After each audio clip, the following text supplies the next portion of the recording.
un grand plaisir pour nous de te recevoir en ce vendredi. Et puis, je te laisse te présenter, nous dire qui tu es avant que tu puisses nous partager. Top. Alors, je m'appelle Gloria, je vis à Lausanne. Euh, je suis, je suis plein de choses, mais en l'occurrence, je travaille avec des enfants. Donc, je fais de l'accompagnement Super. et des enfants qui ont juste besoin d'accompagnement, d'autres qui ont des difficultés d'apprentissage. Oui, Et l'idée pour moi, c'est l'égalité des chances et la sensibilisation des parents. super. Bah, écoute, encore bienvenue. Bienvenue à tous ceux qui nous rejoignent maintenant. Moi, je m'appelle Divin. Je suis aussi de l'association Ministries. J'ai un poste, en guillemets, je suis batteur, enfin un des deux batteurs. Et puis, c'est une première pour moi pour ce live dans lequel je vais participer pour mettre un peu le médiateur de ce live et puis pouvoir t'accompagner dans cette petite heure. Cool. Ça me fait plaisir d'être avec toi, Divin. Alors, prions. Prions. On veut te bénir ce soir pour ce temps, pour cette opportunité que tu nous donnes. On veut te bénir parce que tu es bon et tu es bon pour chacun d'entre nous. Et même si on n'a pas l'opportunité de passer du temps ensemble, même si on n'a pas l'opportunité de se voir, Seigneur, tu nous permets quand même de nous connecter les uns aux autres et de pouvoir partager autour de toi. Et on prie vraiment, Saint-Esprit, que tu prennes le contrôle de ce temps, que ce ne soit pas un live de plus, que ce ne soit pas un moment de plus, mais que tu parles à un cœur, que tu parles à quelqu'un, que tu répondes à une question, que tu répondes à une situation. Fais-nous du bien dans le nom de Jésus. Amen. Amen. À toi la parole. Yes. Alors, à l'heure du post, des likes, des shares et des saves, à l'heure des réseaux sociaux, des grosses des influenceurs, de notre quotidien, c'est-à-dire à l'heure du bruit, de la sollicitation permanente, du vite fait, à l'heure où tout le monde veut être son propre patron, à l'heure où les gens n'ont plus le temps, à l'heure où les gens sont en course pour choses qui font rêver, moi j'ai envie de parler de l'envers du décor. L'envers du décor. L'envers du décor. Ouais, l'envers du décor. J'ai envie de parler du lieu où le temps se fait long, du lieu où la situation peut être pesante, du lieu où le mot d'ordre est souvent la différence. Et avant de plus loin, j'ai envie de te poser une question. Donc, si je te dis soleil, tu me dis quoi? Ouf, la joie. Ok. Vas-y, du tac au tac, la première chose qui te passe par la tête. Joie, Si je te dis la joie, la bonne humeur, quoi d'autre? euh, ouais, c'est les deux choses qui me viennent comme ça. La C'est joie. parfait. Parfait. Si tu me dis un mot, ça me va aussi. Si je te dis neige, tu me dis quoi? Ouh, le froid. L'envie de rester chez soi. Euh,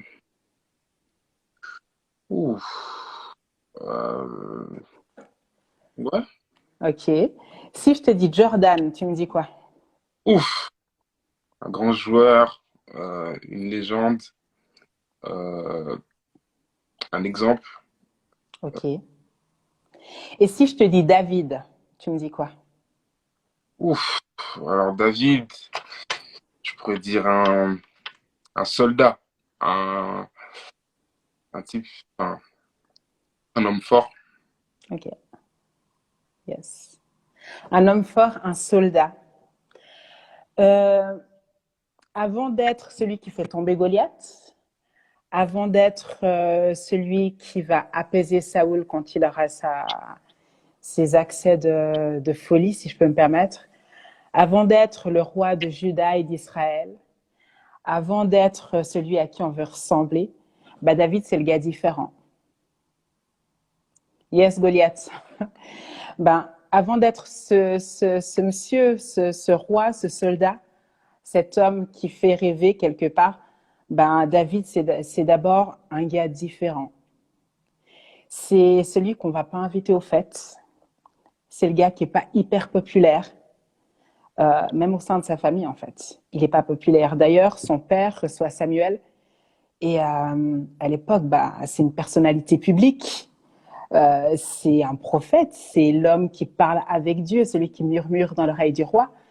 Et quand Samuel se déplace, ben, le père de David oublie David en fait. Il oublie son fils. Et ça, c'est pas cool. C'est pas cool quand tu es dans une situation X, Y et que ton père ne défend même pas tes intérêts. J'aime particulièrement David parce que il y a plein de livres qui lui sont dédiés. C'est pas un roi, c'est pas simplement un soldat, mais c'est un psalmiste, c'est un gars qui a écrit, c'est quelqu'un qui a fait des choses et qui a laissé des traces. C'est quelqu'un qui, quand on voit David, on se dit « Ah ouais, j'ai envie d'être comme lui ». Quand on voit David, on se dit « Ah ouais, ce qu'il a écrit, franchement, c'est du lourd, ça vient de quelque part ». Mais c'est aussi quelqu'un qui, dont on oublie souvent, en fait, les réalités vécues. J'aime particulièrement David parce que c'est celui qui sera seul. C'est celui à qui on donnera des tâches ingrates et qui les fera. Et c'est aussi peut-être celui qui sera méprisé. Et c'est ça qui m'intéresse ce soir. Je ne vais pas parler hyper longtemps, j'ai vraiment envie d'échanger en fait. Ce qui m'inspire et ce que j'ai envie de donner ce soir, c'est qu'on est vraiment à une époque où on est tous en train de courir après des titres hyper importants, des titres honorifiques. On est tous un peu en train de courir après le fait d'être vu, d'être revu, d'être influenceur, et pas forcément uniquement sur les réseaux sociaux. Ça peut être dans la vie de tous les jours. On a envie d'être reconnu pour X, être reconnu pour Y, et c'est pas mal. En soi, on nous appelle à être la lumière du monde, on nous appelle à être le sel de la terre, donc quelque part, c'est cohérent. On va regarder, je sais pas qui sont les gens que tu vas suivre sur les réseaux, mais tu vas regarder, j'en sais rien, je vais dire le nom d'un pasteur comme ça qui me passe par la tête, tu vas regarder Stephen Furtick, tu vas regarder TD Jakes, tu vas dire, ah ouais, c'est ça que je veux. Tu vas regarder David et tu vas dire, ah ouais, il a fait le taf, ah ouais, c'est ça que je veux. Puis après, il y a une réalité. Il y a une réalité, la réalité, elle s'appelle solitude. Il y a une réalité, elle s'appelle ingratitude. Il y a une réalité, elle s'appelle mépris. Et c'est de ça dont j'ai envie de parler ce soir. Rapidement, quand on reprend l'histoire en fait du moment où David va être roi d'Israël, roi de Juda, puis roi d'Israël, quand Samuel arrive, on va penser à tout le monde sauf à David. Et quand Samuel va dire à Isaïe ou Jessé, suivant les versions, vous n'avez pas un autre fils, on va dire, ah oui, il y a le petit, mais il est en train de paître le troupeau. En gros, on ne dit même pas, ah, il y a le petit, je vais le chercher. On dit non, pas du tout. Dresser la table, on va manger incessamment sous peu, et le petit, il est en train de travailler. Et c'est cette personne, en fait, que j'ai vraiment envie de parler ce soir. Parce que cette personne, on l'oublie. On se rappelle qu'il est roi, on se rappelle qu'il a fait tomber Goliath, mais on oublie, en fait, qu'il a été préparé quelque part. Et c'est ça que j'appelle l'envers du décor. Quand on parle de solitude, aujourd'hui, on va avoir en fait une image négative de la chose. On va se dire solitude, c'est compliqué, solitude, déjà juste la connotation du mot, elle est négative. C'est rare en fait que quelqu'un dise ouais, je suis quelqu'un de plutôt solitaire et qu'on va se dire ah ouais, il est cool, on va se dire ouais non, c'est quelqu'un qui est pas appréciable, c'est quelqu'un qui a pas d'amis, c'est quelqu'un qui doit avoir un caractère particulier ou simplement quelqu'un qui est nul en fait. C'est pas quelqu'un vers qui tu as envie d'aller. Et tu dis? Tout à fait, tout à fait.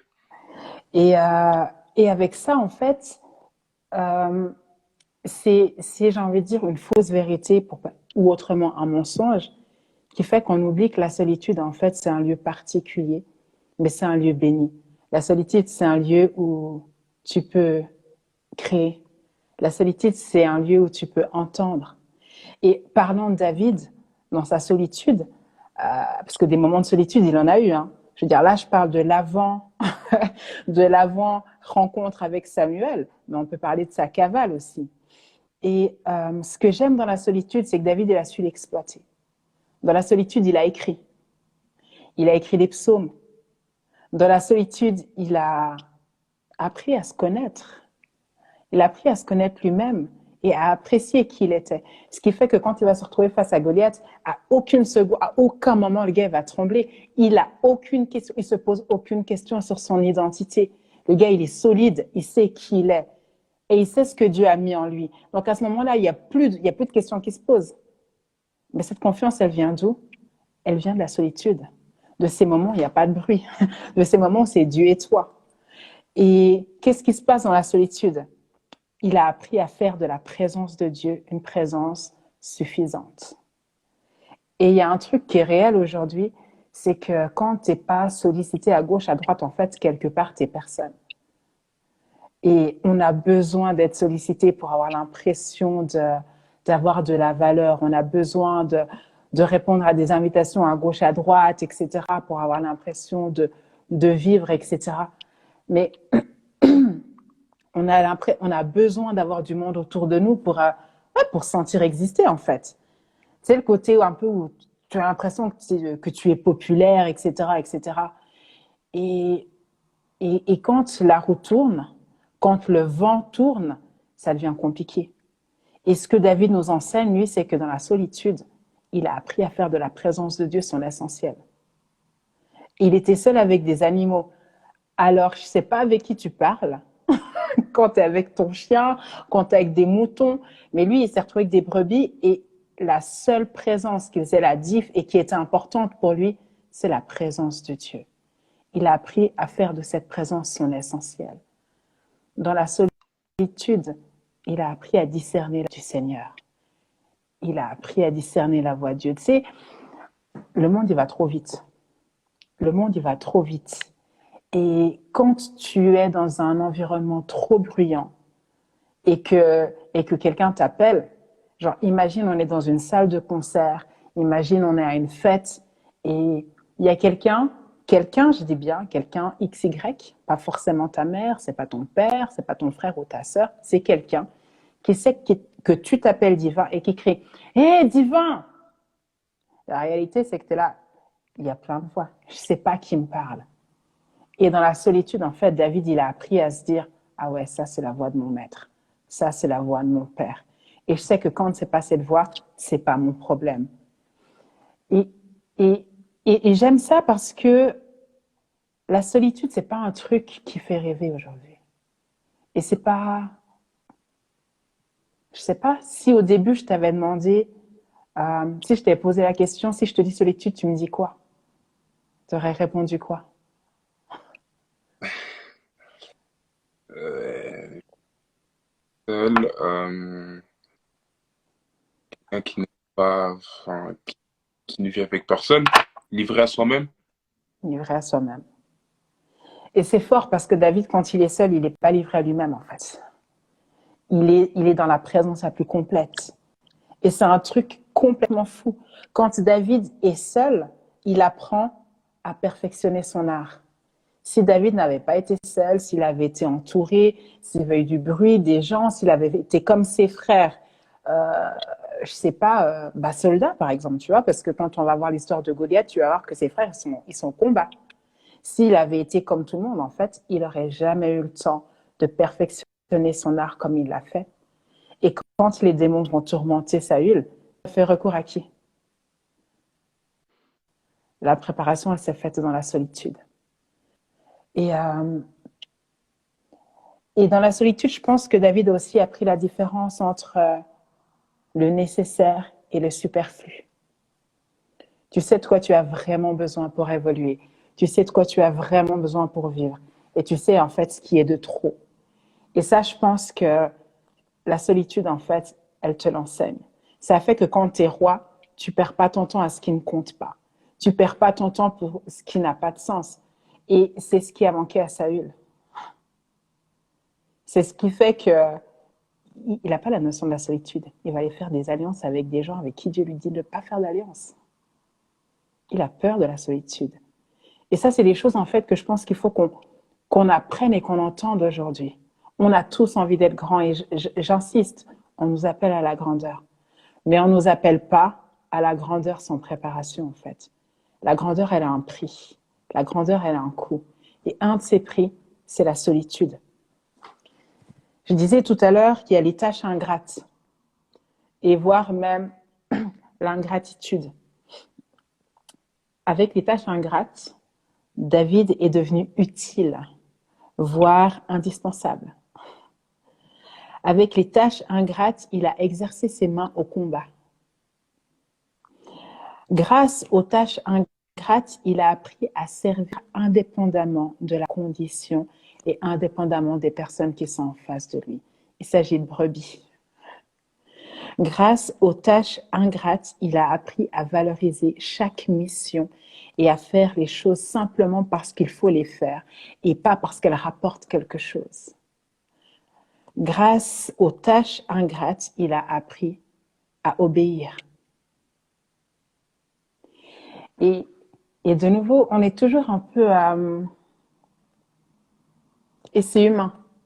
On va regarder ce qui brille, on va chercher des endroits où on est vu. Et puis quand on va nous dire, ouais, non, mais fais ça, s'il te plaît. Comment, tu sais qui je suis? Non, mais tu m'as regardé? Non, mais... Et de nouveau, c'est humain. Ouais. Mais je voudrais rappeler en fait que tout s'apprend. Et je voudrais aussi rappeler qu'il y a il y a vraiment une dimension d'apprentissage et de travail qui est importante et qui est à noter. Et j'insiste aujourd'hui parce que la facilité et la rapidité avec lesquelles on fait les choses, avec lesquelles on peut obtenir des choses, nous font souvent oublier en fait qu'il y a un prix à payer. Okay.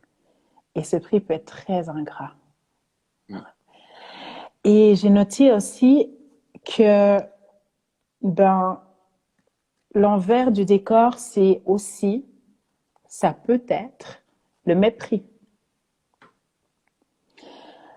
Dans le mépris, David a appris à aimer. Il a appris à supporter. Dans le mépris, il a appris à être humble. Il a appris à faire abstraction. Ça. Moi, je travaille encore dessus, je sais pas pour toi. Mais c'est quelque chose. Dans le mépris, il a appris à supporter, même quand c'est injuste. Il a appris à rester, même quand c'est injuste. Et j'aime ça parce qu'il a pris la maîtrise de soi dans le mépris. Quand ton père te dit va garder le troupeau alors que tes frères sont au service du roi, toi tu es au service des bêtes, et que tu es le seul, comment tu le vis? Quand tu es le seul qui n'a pas de place, comment tu le vis? Quand on dit dresser la table mais qu'on oublie que tu existes, comment tu le vis? Et quand j'aime le chapitre, enfin je suis dans 1 Samuel 16 by the way, s'il y en a qui se posent la question. 1 Samuel 16, c'est vraiment un chapitre que j'affectionne particulièrement. Le 17, c'est le feu. Mais quand on va dans le 17, il y a l'histoire de David et Goliath. Et un truc qui est hyper intéressant, c'est que quand David va à la rencontre de ses frères, vers qui il est envoyé par son père, là encore, en fait, un de ses frères le méprise. Mm-hmm. Et il a été loin, etc. Mais il ne va pas commencer à dire, tu sais qui je suis? Je suis le futur roi. Je suis ton roi, en fait. C'est quoi? Pourquoi tu parles comme ça? Non. Il a appris, par le mépris, à faire abstraction et à se focaliser sur ce qui est essentiel. Et je viens t'amener, en fait, ton repas. Et son frère lui dit, ouais, mais on te connaît, on sait comment t'es trop comme ci, t'es trop comme ça. Non, il fait abstraction. Dans le mépris, tu apprends aussi ce qui est important et ce qui ne l'est pas. Et Et je parle de ces trois choses, pourquoi? Parce que j'ai envie d'encourager quelqu'un qui a des ambitions. J'ai envie d'encourager quelqu'un qui a envie d'aller quelque part. J'ai envie de dire à quelqu'un qui a en tête et sur le cœur de faire des choses folles qu'il y a un prix à payer et que ce prix peut s'appeler solitude, peut s'appeler tâche ingrate, il peut s'appeler mépris. C'est une manière de voir les choses. Mais ce prix peut aussi s'appeler temps privilégié, il peut aussi s'appeler apprentissage plutôt que mépris, plutôt que tâche ingrate, et il peut aussi s'appeler formation plutôt que mépris. Et j'ai envie de dire aussi que tout est question de point de vue, tout est question d'orientation. Euh, je me dis, si David était resté focalisé sur sa période de formation et d'apprentissage, je ne sais pas ce qu'aurait été l'histoire d'Israël. Mais ce que je sais, c'est qu'un grand Philistin de 3, je ne sais pas quoi de haut, 3 mètres de haut apparemment, serait resté assis sur la ville et qu'on serait resté là en fait. Ouais. J'ai pas forcément envie de parler beaucoup plus. Ok. Je sais pas si toi, tu as envie de dire des trucs. Alors, écoute, avant tout, je vais dire à ceux qui nous suivent actuellement en direct, il y a une petite, un point d'interrogation qui se trouve sur la droite du texte auquel vous pouvez nous écrire. C'est volontiers que nous, on prend vos questions et on peut partager ensemble. Justement, étant donné que tu as déjà terminé sur cela, moi, je vais commencer sur une première question. Euh, on parle de, Tu nous parles de être un peu, pas solitaire, mais de faire de nos choses de notre côté, euh, être peut-être, ne pas chercher à être vu, euh, aller dans le, aller un peu, ne pas suivre les effets de groupe ou chercher à faire plus, en guillemets. Euh, Maintenant, qu'est-ce qui, comment formuler ça? Qu'est-ce qui nous dit que le chemin qu'on prend est bien celui-ci qu'on devrait continuer à suivre? Donc, en gros, si maintenant, moi, je me dis, euh, parce qu'on parle en général, hein, on parle, si par exemple, je dis, moi, je fais du basket. Si Cool. maintenant, je fais du basket, je me dis, maintenant, il faut que je m'entraîne 2 fois plus que ce que je m'entraînais avant. Mettons ça maintenant peut-être dans un autre contexte, n'importe lequel. Si je dis, par exemple, je prie 1 fois par semaine, je me dis maintenant il faut que je prie 3 fois par semaine. On me dit par exemple restons sur ces exemples. Qu'est-ce qui pourrait me pousser ou qu'est-ce qui pourrait me confirmer que c'est bien cela que je dois faire? Qu'est-ce qui va me confirmer que, ok, là je fais quelque chose qui est juste, ou là je fais quelque chose qui est sensé? Qu'est-ce que je devrais me dire? Qu'est-ce que nous on devrait se dire? Euh, alors, je vais commencer par le début. Tu parles d'être seul et tu parles d'être solitaire. Alors, pour moi, c'est important en fait de se rendre compte qu'on a besoin de moments de solitude. On a besoin de moments où on se retrouve. On a besoin de moments où on est avec nous-mêmes. Honnêtement, moi, ce soir, je viens pas raconter quelque chose, en fait, simplement parce que je trouvais ça joli. Je viens parler, en fait, d'un truc qui me parle et que j'ai vécu. Euh, j'ai euh, j'ai fait des études à Genève en relations internationales, c'était très cool, etc. Mais c'était pas du tout ça. Et pendant que je faisais ces études-là, je vivais à 3000 à l'heure. Ça veut dire que lundi, j'avais ci, mardi, j'avais ça. Non, non, non, non, non. En plus, j'avais un AG, donc je faisais des allers-retours entre plusieurs villes et tout. C'était la fête, etc. Et la réalité, c'est que j'ai pris 3 ans de ma vie, 4 ans, même pour dire la vérité, j'ai fait ma première, 4 ans de ma vie à faire quelque chose, en fait, qui n'était pas du tout pour moi. Et je pense qu'il faut qu'on apprenne différentes choses. La première, c'est se faire confiance à soi, parce que Dieu nous fait confiance. Mhm. La deuxième, et ça devrait être la première d'ailleurs, c'est faire confiance à Dieu. Oui. Et il faut apprendre à s'écouter. Je pense vraiment en fait que l'esprit parle à l'intérieur des gens. Mais je pense aussi que les gens refusent de l'écouter pour différentes raisons. Ouais. Soit parce qu'on est dépassé, soit parce qu'on est toujours sollicité, soit Mm. parce que, soit parce que. Euh, quand tu réponds tout le temps à des invitations, à des sollicitations, etc., bah, la réalité, c'est que le temps, la journée est faite de 24 heures, en fait. La journée est faite de 24 heures, il n'y en a pas plus. Au bout d'un moment, il y a une question de priorisation. Qu'est-ce qui compte pour toi? Qu'est-ce qui en vaut la peine? Tu parlais de basket tout à l'heure. J'ai joué pendant 8 ans. Cool. Euh, et ce que je n'ai pas fait et que j'aurais peut-être dû faire, c'est, je me suis posé la question. Un temps, je me disais, ah, j'ai envie de jouer pro. Puis après, je me suis rendu compte que c'était pas ça, que j'avais envie de faire ça comme un hobby. Donc voilà, jouer, je kiffais ça, mais c'était juste ça. La question que tu te poses à ce moment-là, c'est pourquoi tu joues? Je veux dire, on parlait de Jordan tout à l'heure. Je pense que j'imagine que tu as suivi The Last Dance. Oui, fort. Euh, Fort. et il y a une réalité qui est là. Qu'est-ce que tu poursuis comme objectif? Moi, honnêtement, aujourd'hui, il n'y a pas moyen que que tu suives un chemin sans savoir où tu vas. Mais ce que j'ai envie de te dire, en fait, simplement, c'est toutes ces choses que tu fais, toutes ces choses que tu entreprends, elles doivent naître quelque part. Et elles naissent pas dans la foule. Toutes ces choses que tu as envie de... Ouais, tous ces rêves que tu as sur le cœur, ils naissent quelque part. Et ils naissent pas dans le bruit. Ton rêve, c'est pas le rêve des autres, en fait. Ça, c'est une réalité. Après, savoir si tu es sur le bon chemin, apprends à t'écouter. Apprends à écouter la voix qui est à l'intérieur de toi. Apprends à consulter Dieu.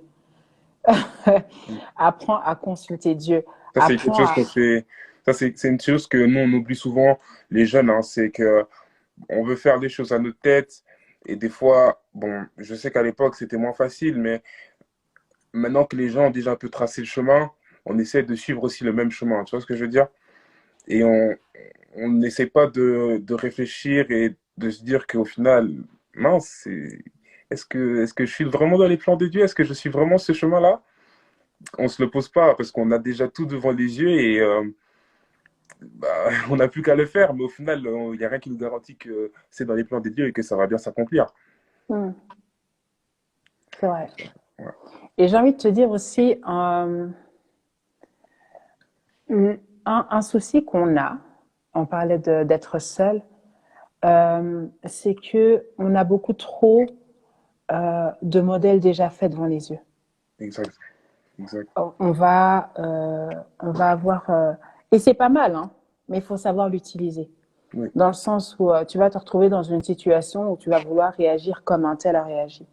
Tu vas arriver quelque part, tu vas vouloir emprunter exactement le même chemin qu'un tel a emprunté. Puis après, il y a une autre réalité, en fait. C'est que chacun son chemin. C'est que chacun son plan, en fait. Si, si ce n'était pas le cas, en fait, Dieu leur aurait fait un seul... Enfin, il aurait fait... On serait tous les mêmes, en fait. On serait des clones. clair. Il y aurait la catégorie de ceux qui veulent faire ci, la catégorie de ceux qui veulent faire ça. Tu parlais de sport tout à l'heure. Je pense que c'est pas pour rien qu'il y a il y a différents postes. On était tous attaquants, ce serait compliqué. Si on est, enfin, en parlant de lier fort, c'est chaud. Si c'est pas possible en fait. Et la réalité, c'est que en fonction de ce que tu peux, euh, de ce qui peut avoir été déposé sur ton cœur, comme vision, etc. Tu peux pas en fait le construire au son de la foule, ouais, au rythme de la foule. C'est quand on parle de l'arche de Noé, on dit que pendant qu'ils construisaient l'arche, les gens ils vivaient leur life, hein, ils vivaient leur best life. Et s'il avait dit ouais non c'est bon et tout, je vais m'arrêter, je vais vivre ma best life avec les autres, ça aurait été compliqué. Moi ce que je dis c'est pas rentrer chez vous, ne parlez plus, couper les réseaux sociaux, etc. Non. Moi ce que je vous dis c'est cibler l'essentiel et organisez-vous en fonction de ça. Ouais, ouais. Écoute, je vais prendre une question, vu qu'on parlait justement de, entre guillemets, s'isoler et de la solitude.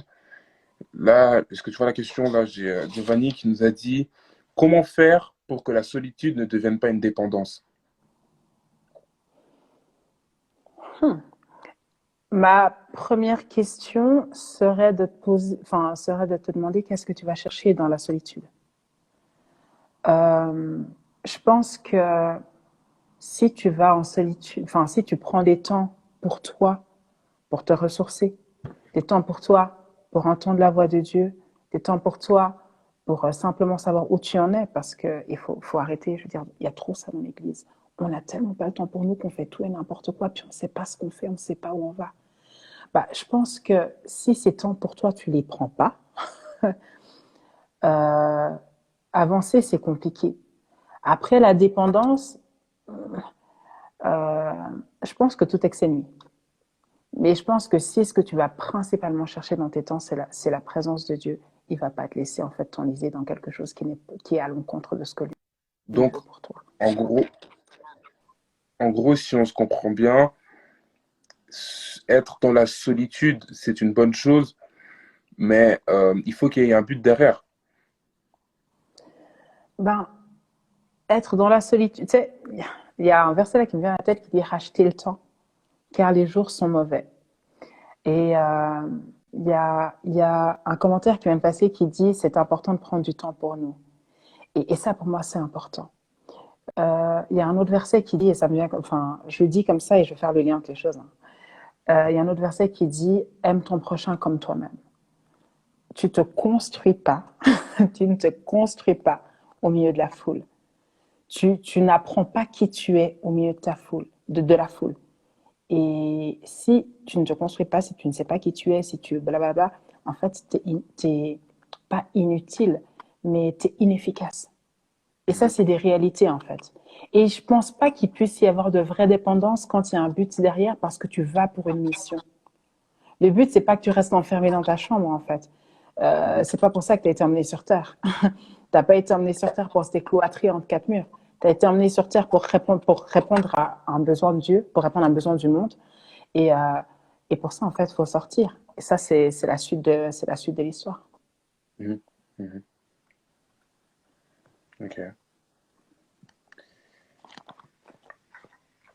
Comment savoir et comprendre que c'est le moment pour nous d'être dans la solitude? Bonne question. C'est une très bonne question. Euh, Quand je parle de solitude, je parle pas forcément de se dire, bah voilà, je vais prendre une semaine, je vais prendre un mois, etc. Euh, je, je pense que pour évoluer, on a besoin de prendre du temps. Et un de mes mentors, qui est un de mes pasteurs et qui déchire, j'ai vraiment des pasteurs géniaux. Petit shout-out à mes pasteurs, qui ne sont pas sur Instagram. Donc là, il faut vraiment se rendre compte que c'est de l'amour. Mais un peu plus sérieusement, euh,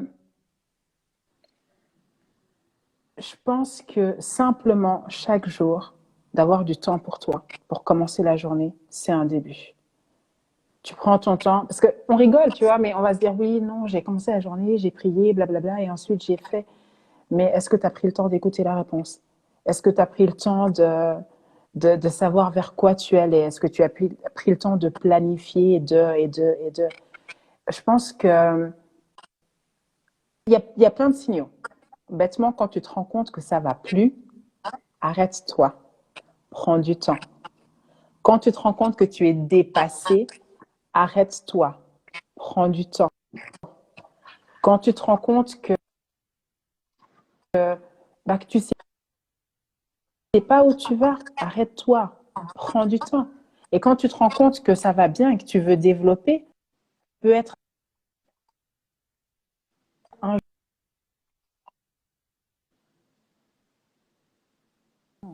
Tu m'entends? Ouais, c'est bon. Ok, ça m'a. Ça peut être un jour par semaine, une matinée par semaine. Ça peut être, je sais pas moi, 2 heures par jour. Mais il faut couper le bruit. Il faut couper la distraction.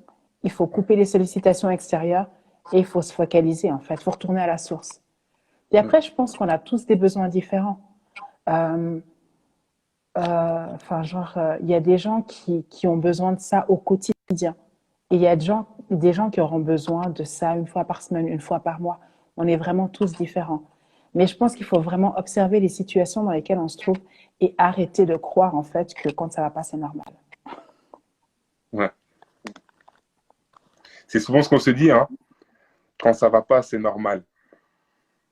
j'ai beaucoup entendu de personnes qui disent oh, mais tu es un enfant de Dieu, c'est normal que tu sois combattu ou quand il y a quelque chose qui va pas, euh, forcément, c'est toujours lié au diable et que le fait qu'on ait une étoile et tout. Il y a souvent ce lien qui est fait. C'est ouais. C'est juste ce que tu dis. Et je kiffe ce que tu dis. Parce que je pense qu'il faut qu'on se réveille. Il faut qu'on se rende compte qu'on a des responsabilités. Des Clair. responsabilités envers nous-mêmes. Euh, Moi, j'aime dire que Dieu fait rien pour rien, en fait. Et il te confie ton corps. J'ai vu tout à l'heure quelqu'un qui disait écouter son corps, c'est important. Dieu te confie ce corps, en fait. Mm. Le temple du Saint-Esprit. C'est On a une joli quand c'est dit comme responsabilité. ça. Mais tu as une responsabilité, en fait. Clair. Tu réponds de ce qu'on te donne. Alors, je vais juste vite faire parler de la parabole des talents. Il y en a un qui en reçoit 5, il y en a un qui en reçoit 2, il y en a un qui en reçoit un. Et celui qui en reçoit un, il a l'impression en fait qu'il est en dessous du reste. Je ne sais pas ce qui lui passe par la tête. Enfin, j'ai une idée. Bon, on en parlera peut-être une autre fois. Et il va mettre en fait son talent dans la terre. Pourtant, il avait la responsabilité en fait de la multiplication de ce talent-là. Et il a décidé en fait de ne pas l'assumer. Et très souvent, on fonctionne la même chose avec qui on est, avec notre corps, avec notre esprit, avec notre âme. Besoin de se ressourcer. Je veux dire, c'est comme ça. Clair. Et puis, et laisser, au bout d'un moment aussi, franchement, autant le diable, c'est pas mon pote, mais autant des fois aussi, il faut le laisser là où il est, en fait. Il faut s'assumer comme des grands. Alors, quels sont les pièges dans lesquels il ne faut pas tomber lorsqu'on va prendre du temps? Tout à l'heure, quelqu'un posait la question de savoir si on pouvait devenir dépendant. Moi, je dirais, une des premières choses, c'est que même quand tu prends du temps, ben, comment dire, bah déjà, prends du temps. Déjà, apprenons à nous reposer, commencer par le début. Mais ensuite, quand on va prendre du temps pour voir, enfin, pour être avec Dieu, euh, il faut apprendre, je pense, à pas prendre ce temps comme des temps oisifs, en fait. Des temps où tu es juste là pour être là. Il y a les temps où tu reposes ton corps, il y a les temps où tu vas me reposer ton esprit parce que des fois tu travailles trop, etc. Et quand tu as passé du temps avec Dieu, faut pas prendre ces temps comme des temps oisifs. Genre tu viens et puis tu es juste là pour être là et puis c'est cool, c'est pas... Enfin, et puis voilà. Je pense que dans ces temps, il faut se rendre compte que Dieu parle, que Dieu répond, que Dieu dépose, que Dieu donne, que Dieu console, etc. Et prendre en fait ce qu'il donne pour en faire quelque chose. Et pas en fait se dire, bah, je mets la vie sur pause, je vais chercher de quoi pouvoir reprendre le combat, reprendre la vie, reprendre la marche et pas retourner en fait. Et je pense que ça peut être un piège, ce truc où tu kiffes et tu restes. Un peu comme quand les disciples montent sur la montagne avec Jésus, puis ils disent, ah ouais, tu sais quoi, on va dresser des tentes et on va rester là. Non, en fait, c'est pas ça la mission. La mission, c'est pas de rester là, c'est d'avancer. Et, euh, on parle de piège. C'est la première chose qui me vient à l'esprit. Euh, et je ne vais pas parler d'abus comme ça, mais je veux aussi ah, pas prendre ce temps juste pour prendre du temps dans le sens où tu es fatigué, tu n'as pas envie de travailler, tu dis ouais, je vais me mettre sur pause. Non, en fait, il y a des moments où il faut travailler, c'est tout, et il faut y aller.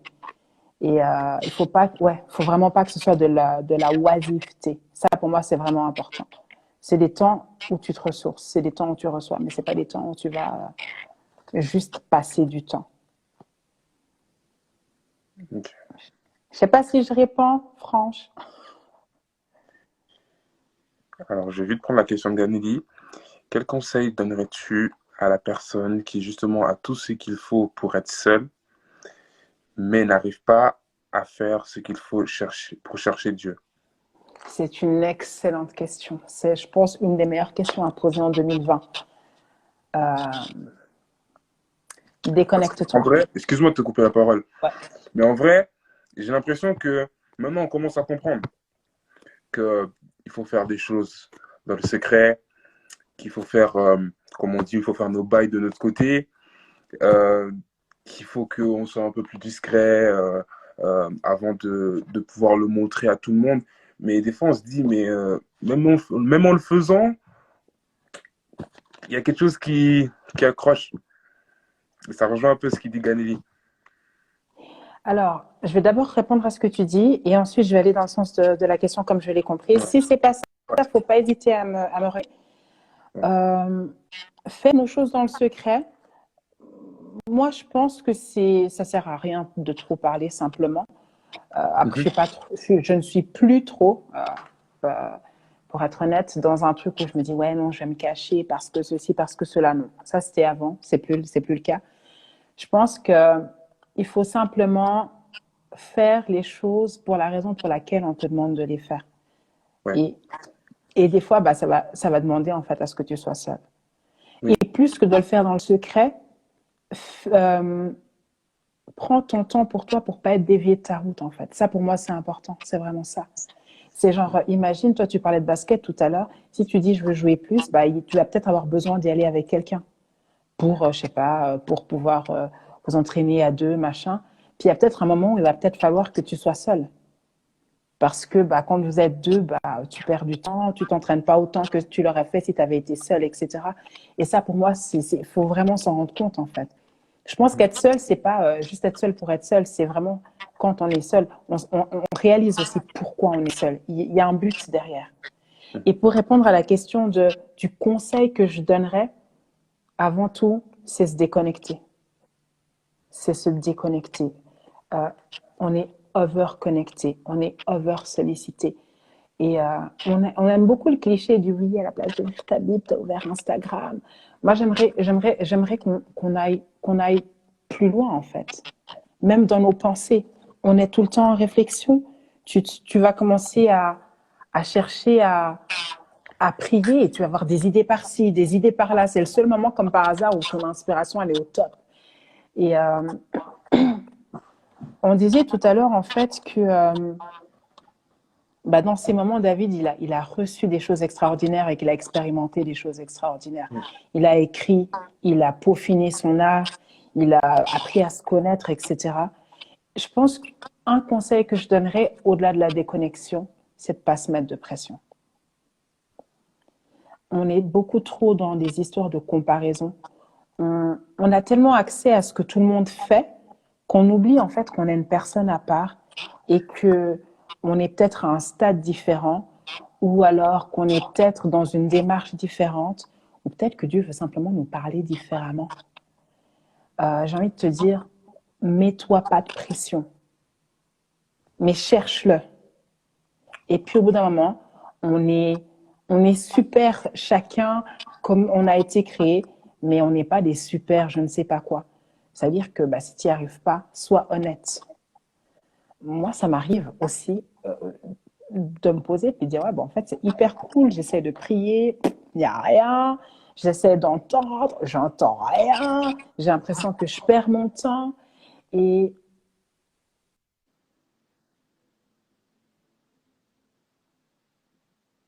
euh, je voudrais dire aussi que ces temps-là, c'est pour nous qui les maîtrisons. Des fois, toi, ouais, tu as envie de certaines choses et puis Dieu, il a envie de te donner autre chose. ouais. Mais si je peux te donner un conseil, déconnecte-toi. Mets-toi pas de pression et, sois honnête. J'aime le fait que Dieu dit, enfin, que le Seigneur, avant de partir, dit, je vous laisse pas orphelin. Il dit, je vous envoie le Saint-Esprit. Et c'est son job. Ça fait partie de son job, en fait. Ouais. Bah, Saint-Esprit, j'y arrive pas. Pourtant, j'essaye. J'y arrive pas. Continuez. Continuez, essayez.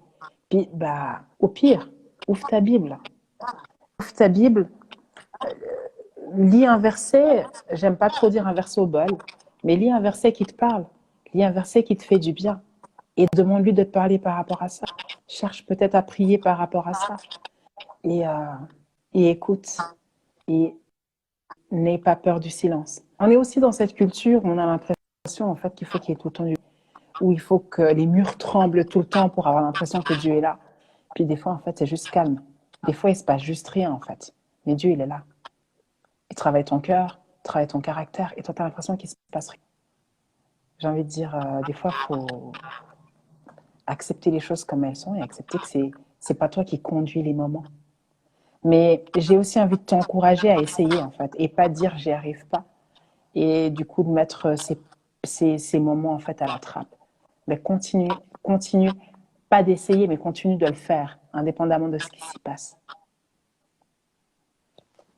Ouais, ouais, yes. Quels sont les avantages quand on est dans la solitude? Waouh! Alors, je vais reprendre ceux que j'ai donnés avec David. Et chacun peut les... Enfin, et je pense qu'il y en a plus, hein. C'est pas du tout exhaustif. Alors écoute, moi ce que je vous propose, c'est que pour répondre à cette question, si chacun a une idée en tête, qu'il puisse l'écrire comme ça peut peut-être aussi inspirer chacun d'entre nous. On a tous Yes. la manière différente de voir les choses. Peut-être que ça peut tous nous inspirer Yes. afin qu'on puisse aussi un peu plus partager. Je kiffe. Ben, un avantage de la solitude, je le disais tout à l'heure, c'est d'apprendre à discerner les voix. J'aime dire ça. Apprendre à connaître la voix de Dieu. Tu sais, tu peux pas discerner une voix si tu l'as jamais entendue dans un moment calme, en fait. J'ai, bêtement, il y a mon frère qui vient de se connecter, donc je vais le prendre en exemple. Mon frère peut m'appeler n'importe où, je sais que c'est lui, parce que je connais sa voix. Mais sa voix, je ne l'ai pas apprise dans la rue. Sa voix, je ne l'ai pas apprise dans la foule. Je ne l'ai pas apprise non, je l'ai appris en fait dans le calme. Et je l'ai appris en fait, je l'ai connu dans l'expérience finalement. Discerner les voix, pour moi, c'est important parce que ça permet du moment où, quand tu parles, tu sais que c'est lui. Il y a quelqu'un qui parle d'introspection, yes, je kiffe. Merci, Johanna. L'introspection, c'est important. C'est important de pouvoir s'arrêter puis de se poser la question où est-ce que j'en suis par rapport à la route que j'ai tracée, où est-ce que j'en suis? Est-ce que j'ai atteint mes objectifs ou pas? Et sans forcément y aller méchamment avec soi-même, mais être honnête. Ah ouais, j'ai dit que je faisais ça, je ne l'ai pas fait. Comment est-ce que tu remets les choses en place? Suivant qui tu es, suivant ce que tu fais, je pense que y a plein de trucs hyper cool qui sont dits. Ça va trop vite. Mais David, je disais tout à l'heure qu'il a appris à se connaître et à s'apprécier. Dans la solitude, tu es tout seul en fait. Il n'y a pas de comparaison. Il n'y a pas de un tel est meilleur. Il n'y a pas de non, en fait, c'est toi et toi. C'est toi et Dieu. C'est toi. Il n'y a personne en fait à qui te comparer. Mhm. C'est un moment où tu apprends à te connaître, mais c'est aussi un moment où tu apprends à t'apprécier. Et ça, c'est tellement important. Ouais. Un moment où tu apprends à être autosuffisant finalement, avec celui qui vit en toi, bien sûr. Mhm. C'est des moments où tu peux simplement te reposer. Mhm. Simplement te reposer. On a l'impression des fois que se reposer, c'est pas bien, mais se reposer, c'est bien. C'est bien, faut pas qu'on devienne oisif, j'insiste. Mais se reposer, c'est important. C'est bon. Il y a quelqu'un qui parlait d'anticipation, etc. Je suis convaincue que Dieu parle et je suis convaincue que quand tu es au calme, tu Ouais. as une autre lecture en fait des événements. Yes. Quand tu es dans le rush, tu peux pas, t'as pas une lecture claire des choses. C'est Et clair. des fois, c'est ce qui manque en fait pour puisse être reconnaissant. C'est ce qui manque pour pouvoir, je sais pas, prendre les choses du bon côté, mais je veux dire être reconnaissant, avoir de la gratitude. Des fois, il faut juste se poser et dire ah ouais, ça s'est mal passé, mais j'ai pu vivre ça, et j'ai grandi dans ça, etc. Et ça fait du bien. Je voudrais juste dire en fait à ceux qui sont déjà là que on parle de solitude, mais c'est pas tout dans la vie. C'est important aussi d'être entouré de bonnes personnes, etc. J'ai pas envie que demain, en fait, ou ce soir, tu ailles supprimer tous tes comptes, supprimer tes contacts, etc. C'est pas l'objectif du tout, en fait. Mais je pense que c'est important de se rendre compte que dans le monde dans lequel on est, on a tellement peur d'être seul, on a tellement peur de... Oui, on a peur d'être seul, etc. Du coup, on oublie qu'on a besoin de moments pour soi. Et je dis ça parce que et ça, tu vois, ça fait rire Sarah, mais je pense que des fois, il faut rappeler juste des petites choses pour que personne ne comprenne mal les choses et qu'on soit tous, en fait, qu'on soit tous d'accord. Mais effectivement, la solitude, ça fait du bien. On a beaucoup parlé de la solitude. Suite à cela, si tu arri- est-ce que tu arriverais à me citer trois points peut-être importants, à part la solitude, qui pourraient justement nous aider pour arriver justement à ce... On n'avait pas fixé d'objectif précis, mais on peut dire un objectif. On peut fixer l'objectif comme si, si tu arrives à le dire. Alors,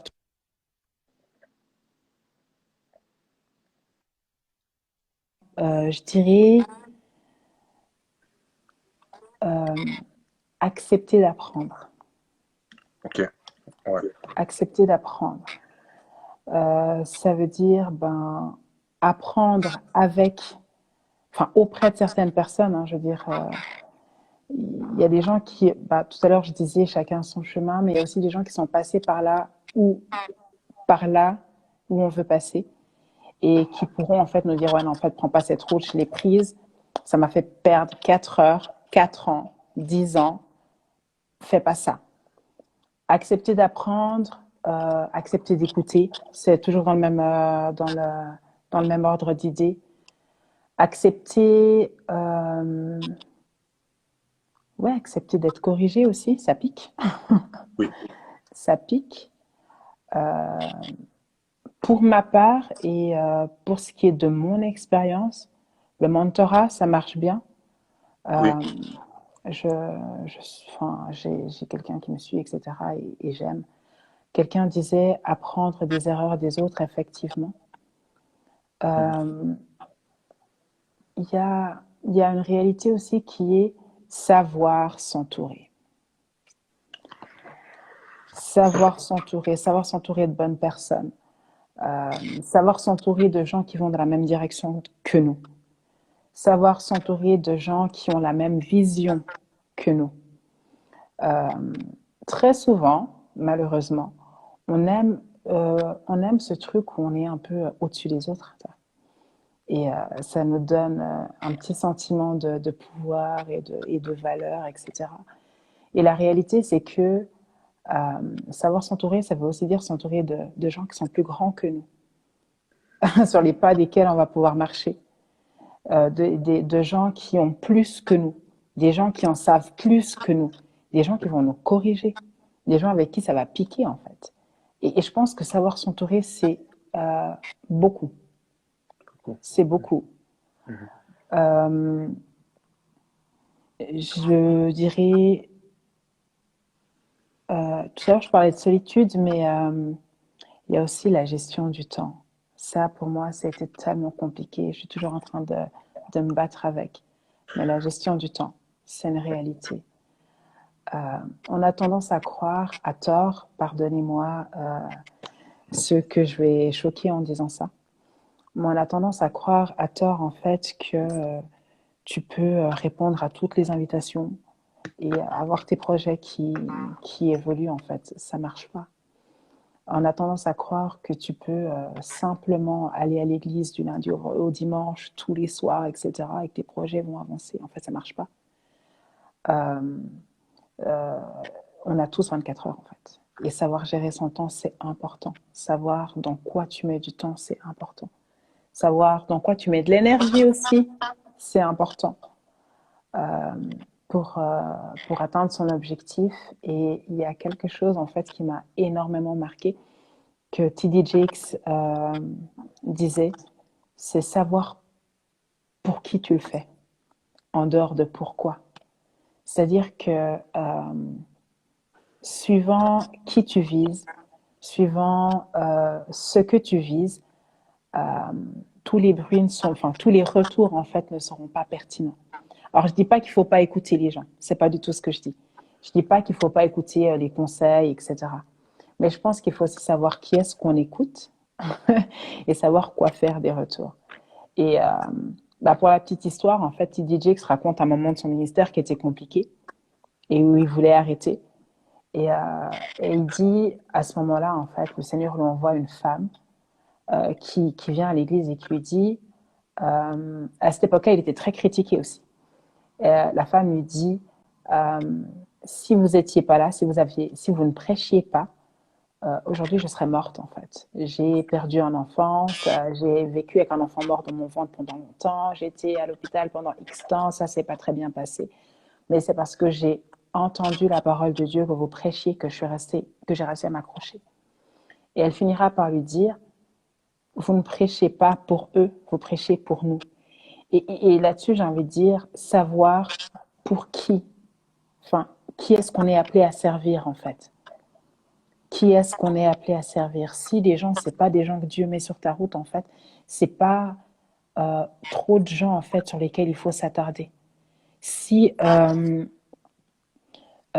c'est une femme pasteur qui disait, elle est radicale. Elle dit, c'est simple, si t'es pas sur le champ de bataille, en fait, j'ai rien envie de savoir de ce que tu vas me dire.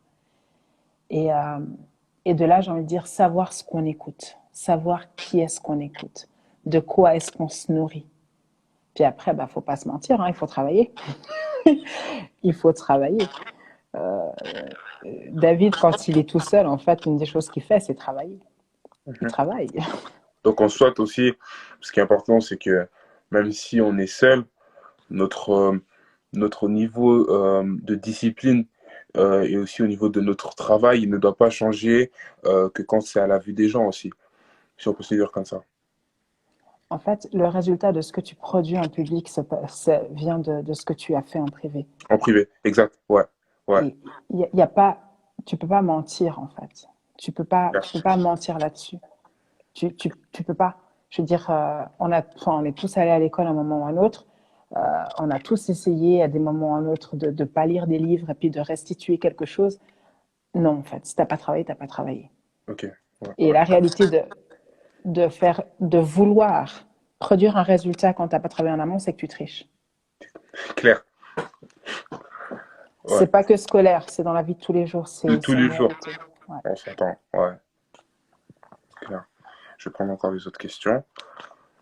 Sarah est très inspirée aujourd'hui, même tout le temps. Comment choisir les bonnes personnes à avoir autour de nous? Selon quels critères? Très bonne question. Euh, je pense que un des premiers critères, en fait, c'est la confirmation du Saint-Esprit. Je vais pas te mentir. Euh, Il y a des gens qui payent pas de mine comme ça, et, euh, et en fait, auprès d'eux, tu vas trop apprendre. Et il y a des gens, en fait, qui shine, qui brillent, qui bling, et à côté d'eux, en fait, ça va être du bruit. Euh, je pense qu'il est important déjà, faut être aussi un peu, enfin, faut être, comment dire, il faut apprendre à regarder qui y a autour de nous, etc. Mais il faut aussi apprendre, je pense, à demander au Seigneur. C'est des bêtes choses, hein, mais ouais, il y a des choses qu'on peut vraiment pas faire par nous-mêmes. Et je pense que là, c'est des petites choses pour lesquelles il faut pas hésiter, en fait, à, à, à introduire le Seigneur dedans. Je pense qu'il est important d'associer ça, de un. Après, de deux, je pense qu'il ne nous a pas dotés d'intelligence pour rien et il ne nous a pas non plus dotés de discernement pour rien. Et après, je dirais aussi en fonction de tes projets, en fait. En fonction de tes projets. Si tu as envie de te lancer dans l'entrepreneuriat, il va falloir en fait que tu aies des gens en fait, qui parlent d'entrepreneuriat. Ben, il faut s'entourer de gens qui parlent le sport et le pro. Il faut pas avoir peur de s'entourer de gens qui sont plus grands que nous, mais surtout savoir s'entourer de gens qui vont nous emmener quelque part, Ouais, qui vont être capables en fait de nous emmener quelque part. Et de nouveau, tout à l'heure, je disais que j'étais suivie, que j'avais un mentor, en fait. Et, enfin, oui, je suis plus mentorée qu'autre chose. Et une chose qui m'impressionne le plus, en fait, chez cette personne, c'est sa capacité à, à me faire me sentir au top. Alors, il ne va pas des fleurs gratuites. Il va pas oublier de me dire quand je foire, etc. Mais surtout, c'est pas quelqu'un qui va prendre du plaisir, en fait, à me rabaisser. Ça n'a pas de sens. Et des fois, parce qu'on a l'impression que les gens sont des gens bien ou qu'ils ont réussi des choses, on autorise, en fait, qu'on nous traite d'une manière qui n'est pas correcte. Et je pense que ça, il faut le savoir, il faut le noter. Et il ne faut pas se laisser avoir par ce genre de choses, en fait. Euh, honnêtement, fais-toi confiance également. Fais-toi confiance, puis pose la question au Seigneur. Je pense que si tu doutes, il te dira. Si tu fais un mauvais choix, si tu l'écoutes, il te le dira. Et, euh, et puis, ouais, puis hésitons pas trop, faisons les choses et avançons, quoi. Écoute, voilà la prochaine question. Quel impact peut avoir la gestion du temps dans la vie d'un chrétien?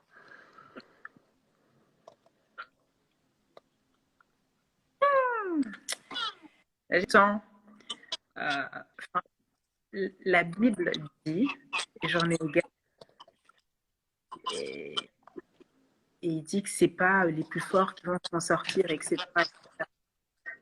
La gestion du temps fait la gestion du temps, c'est de l'organisation, en fait. Euh, enfin, je vais prendre un exemple simple. La création du monde, elle se fait en combien de jours? C'est dur. Enfin, oui, enfin, 6 jours, 5 jours, 6 jours. 6 jours. Elle se fait en 6 jours. Et il Six prend le jours. 7e jour pour se reposer. Il a géré son temps. Chaque chose en son temps. Il y a le premier jour, il va faire ceci. Il y a le deuxième jour, il va faire cela. Il y a le troisième jour, il va faire ceci, etc. Et après, ouais, 5 jours pour la de, voilà. Puis après, il va pour créer l'homme. En fait, ce que je veux dire, c'est que la gestion du temps va simplement te permettre d'atteindre tes objectifs. Et si tu veux parler de la vie d'un chrétien, ça va te permettre d'avoir des moments de qualité avec le Seigneur. Ça va te permettre d'être productif. Si tu es quelqu'un qui écrit, bah, ta gestion de temps va te permettre de réaliser ces choses que tu as jamais le temps de faire, en fait. À chaque fois que tu dis ah ouais, mais j'ai pas le temps, je parle de ça, mais comme je disais tout à l'heure, pour moi, la gestion de choses est vraiment compliquée. Mais à chaque fois que tu gères ton temps, tu peux aboutir à des choses. Et ça va diminuer la frustration. Ça va du coup te perdre genre la compassion. Et ça va te permettre d'analyser, de couper aussi un peu les distractions. Parce que bêtement, si tu as X temps pour faire X choses, tu vas en fait éviter, enfin tu vas pas te permettre en fait d'utiliser un temps prévu pour quelque chose pour faire autre chose ou pour ne rien faire. Je Yes. pense que si on gérait davantage notre temps de manière générale, et je jette vraiment la pierre à personne, on aurait des résultats qui seraient beaucoup plus visibles dans notre quotidien. Euh, C'est sûr. et on brillerait pour de vrai.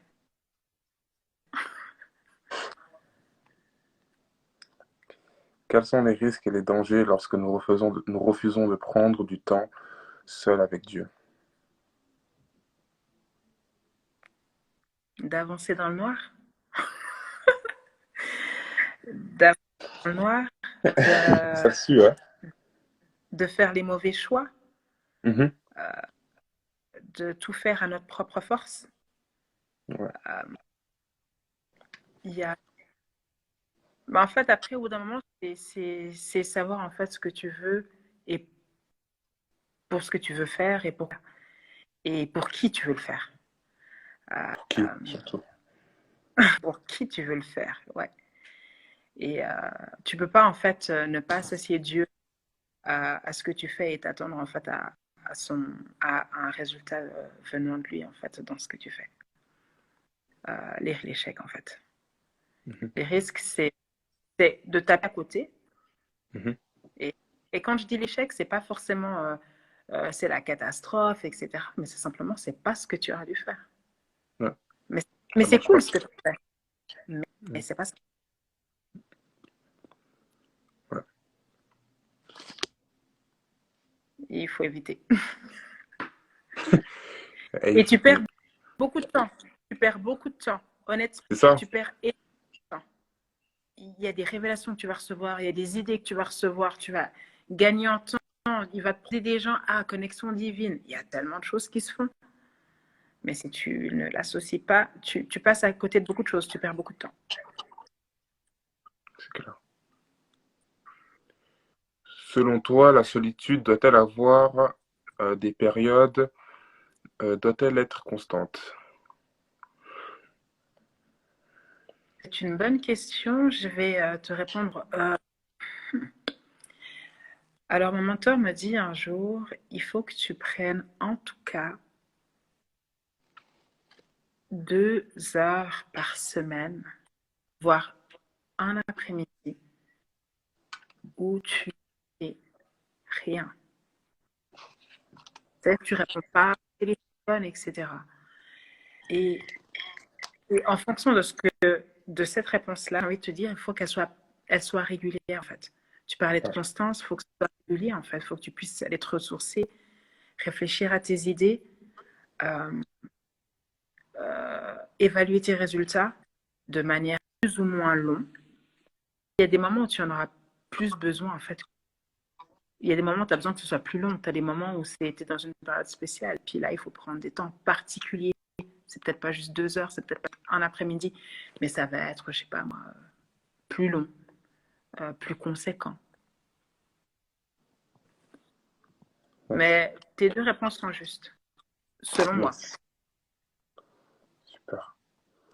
Écoute, je vois qu'on arrive à la fin au niveau des questions. Euh, je ne sais pas si tu voudrais rajouter quelque chose, si tu as encore quelque chose à nous dire avant que l'on puisse clôturer ce live. Bah déjà, j'ai envie de vous dire merci. Ça m'a fait vraiment plaisir d'être là ce soir.